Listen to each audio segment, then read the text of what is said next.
Everyone, আসসালামু আলাইকুম। Welcome back to my channel Nusrat kitchen CTG. তো আজকে আবার আপনাদের মাঝে চলে আসলাম একটি রেসিপি শেয়ার করার জন্য। আজকে আপনাদেরকে আমি করে দেখাবো খুবই সুস্বাদু এবং মজাদার একটি বেগুন ভাজির রেসিপি। তো বেগুন ভাজি হয়তো আমরা সবাই করতে পারি, বাট আমি কিভাবে করছি তারই একটি সহজ রেসিপি আপনাদের সাথে শেয়ার করব। আর আজকে যারা প্রথমবারের মতো আমার ভিডিওটি দেখছেন, যদি আপনাদের কাছে ভালো লেগে থাকে তাহলে ফ্রেন্ডস এবং ফ্যামিলি সবাই সাথে শেয়ার করে দিবেন। আর আমার চ্যানেলটি সাবস্ক্রাইব করে পাশে থাকা বেল বাটনটি প্রেস করে আমার সাথে থাকার অনুরোধ রইল। তো বেগুন ভাজি করার জন্য আমার কি কি উপকরণ লাগছে তা একটু আপনাদেরকে দেখিয়ে দিচ্ছি। বেগুন ভাজি করার জন্য আমি এখানে নিয়েছি 3টি মিডিয়াম সাইজের বেগুন আর একটি বড় সাইজের আলু। তো এগুলো আমি এখন একটু ছোট ছোট করে কেটে নিব। তো আমি বেগুনগুলো দেখতেই পাচ্ছেন ছোট করে কেটে নিয়েছি, আলুগুলো ছোট করে কেটে নিয়েছি। এগুলো ভালো করে ধুয়ে পানি দিয়ে ভিজিয়ে রেখেছি যেন কালো না হয়ে যায়। আর হচ্ছে একটি বড় সাইজের পেঁয়াজ কুচি করে নিয়েছি 5-6টি কাঁচা মরিচ, 3-4টি শুকনো মরিচ 2 টুকরো করে নিয়েছি।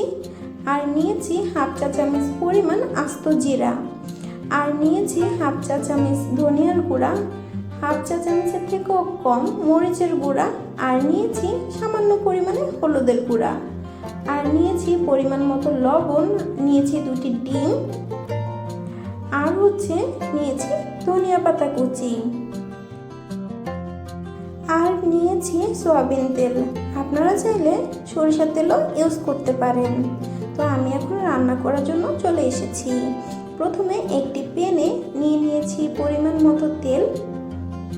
তেলটা গরম হয়ে গেলে আমি এখানে আস্ত জিরাগুলো দিয়ে দিচ্ছি, আর দিয়ে দিচ্ছি শুকনো মরিচ। তো এগুলো দিয়ে আমি ভালো করে একটু নেড়ে নিচ্ছি।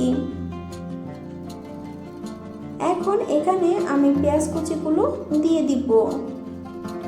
পেঁয়াজ কুচিগুলো দিয়ে আবার একটু ভালো করে 5 মিনিটের মতো ভেজে নিব।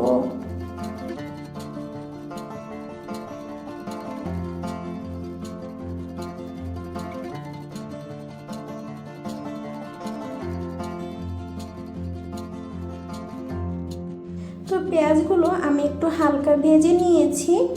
এখন এখানে আমি গুঁড়ো মশলাগুলো দিয়ে দিচ্ছি। মশলাগুলো দিয়ে আমি আবার 2-3 মিনিটের মতো একটু ভালো করে কষিয়ে নিব।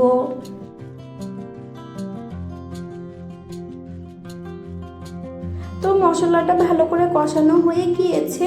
তো আমি আগে লবণ দিতে ভুলে গিয়েছিলাম, এখন লবণ দিয়ে দিলাম। লবণ দিয়ে আবার একটু 1 থেকে 2 মিনিটের মতো মশলাটা ভালো করে কষিয়ে নিব। তো মশলাটা ভালো করে কষানো হয়ে গিয়েছে। এখন এখানে আমি আলু এবং বেগুনগুলো দিয়ে দিচ্ছি।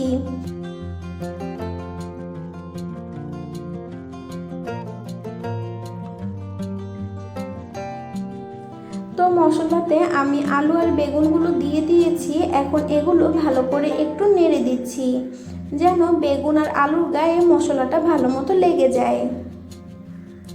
তো সবগুলো নাড়িয়ে দেওয়া হয়ে গিয়েছে। এখন আমি ঢাকনা দিয়ে প্রায় 10 থেকে 15 মিনিটের মতো রান্না করে নিব।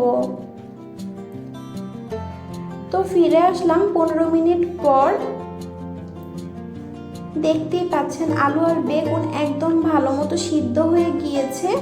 তো এর মাঝে আমি 1-2বার নাড়িয়ে দিয়েছিলাম, তা আর আপনাদের সাথে শেয়ার করা হয়নি।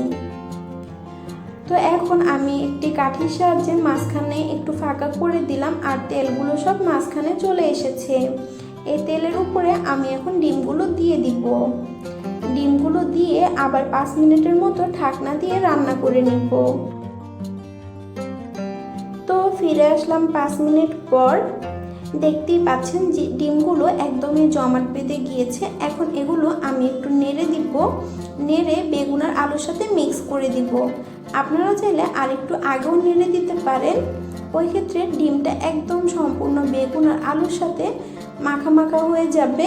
তবে আমার কাছে এরকমই ভালো লাগে, তাই আমি এভাবে দিয়েছি। তো রেডি হয়ে গিয়েছে বেগুন ভাজি।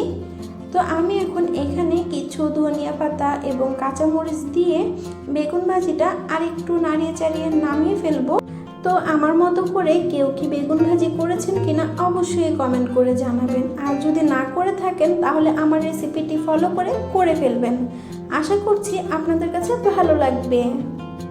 তো এখন আমি বেগুন ভাজিগুলো একটু সার্ভ করে নিচ্ছি। আর যারা আগে থেকে আমার চ্যানেলটি সাবস্ক্রাইব করে আমার পাশে আছেন, আমাকে একটা তো সাপোর্ট দিচ্ছেন, তাদেরকে জানাই মন থেকে অনেক অনেক দোয়া এবং ভালোবাসা আমার তরফ থেকে। তো রেডি হয়ে গিয়েছে মজাদার বেগুন ভাজি। তো বেগুন ভাজির রেসিপিটি আপনাদের কাছে কেমন লেগেছে তা কিন্তু কমেন্ট করে অবশ্যই জানাবেন। আপনাদের প্রতিটি লাইক, শেয়ার, কমেন্ট আমাকে নতুন করে ভিডিও করার জন্য উৎসাহিত ও অনুপ্রেরিত করে। তো আজকের মতো আমি এখানেই বিদায় নিচ্ছি। আল্লাহ হাফেজ। আর নতুন নতুন ভিডিও দেখার জন্য আমন্ত্রণ রইল।